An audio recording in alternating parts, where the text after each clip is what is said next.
If you've been paying attention to Europe for the last few years, you'll be aware of the IMF, the world's financial parachute parent, the all-seeing, all-knowing and apparently bottomless pit of money for when things in your country get a bit too rioty. Except some might argue that that isn't really the case. Even a fleeting glance at a history book would seem to suggest that things tend to get rather a lot worse once the IMF has rolled into town. Usually because, rather than lending you the money to get you out of a tight spot like a friend or family member might, they say, sure, you can have the money, but as long as you do this list of very specific things, which is a bit more like what a sugar daddy would do. The International Monetary Fund was conceived with its formal recognition coming in late 1945.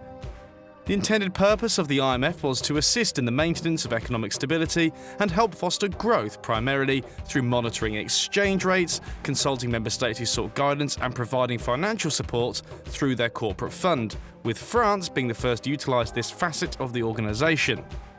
But to explain who they have become and what they do, I'm going to use the example of the Southeast African country of Malawi in the 1990s and early 2000s. Malawi was one of the countries most affected by the HIV/AIDS crisis, decimating the workforce and shortening the average life expectancy to just 36 years old. This was followed by abnormal rains in early 2001 that reduced the maize production of the country by 32%, which is massive considering that at the time maize was contributing just under 70% of the total food consumption. But the government and its donors, mainly Western countries, predicted that high yields of other crops would be enough to plug the gap. Unfortunately, Malawi had also been implementing IMF-imposed conditions from bailout loans in the early 90s. So when the crop predictions came up short, some of those conditions would become lethal. Firstly, the IMF had told the government to sell off its grain reserves to private companies. They say that they didn't tell them to sell all of them off, but unfettered, almost all of the reserves were sold off to private sellers who would hold on to it until they could get a high price for it down the line. They were then also told to reduce public spending, which included subsidies for fertiliser that was vital to food production in fluctuating conditions. These two things were done in order to pay for a loan that was brokered by the IMF themselves, with an interest rate of 56%. So when the crops did fail the next year, the government now had nothing to hand out to a starving population.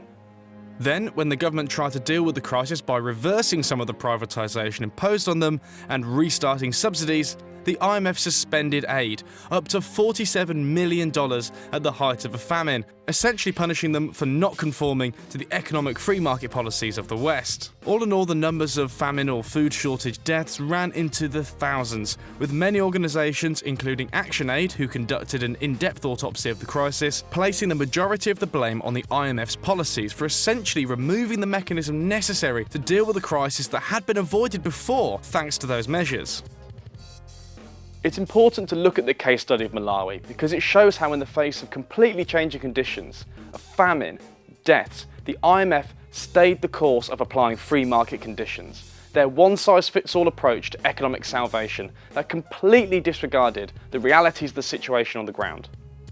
Malawi had enough. They disregarded the IMF, started to reinstate subsidies for fertiliser and build up their grain stores again, until just 2 years later, their food supplies were abundant enough to help out both Zimbabwe and Uganda in similar situations.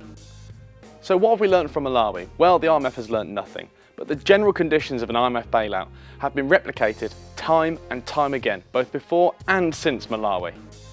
Their bailout comes on conditions that you sell off publicly owned natural resources and reserves to private companies to pay off the loan they just lent you at an extortionate rate, whilst at the same time enforcing huge reductions in public spending, often resulting in money pouring into the top of the country where corruption begins to take hold and currency begins moving back out of the country, devaluing it further and increasing the need for more bailouts.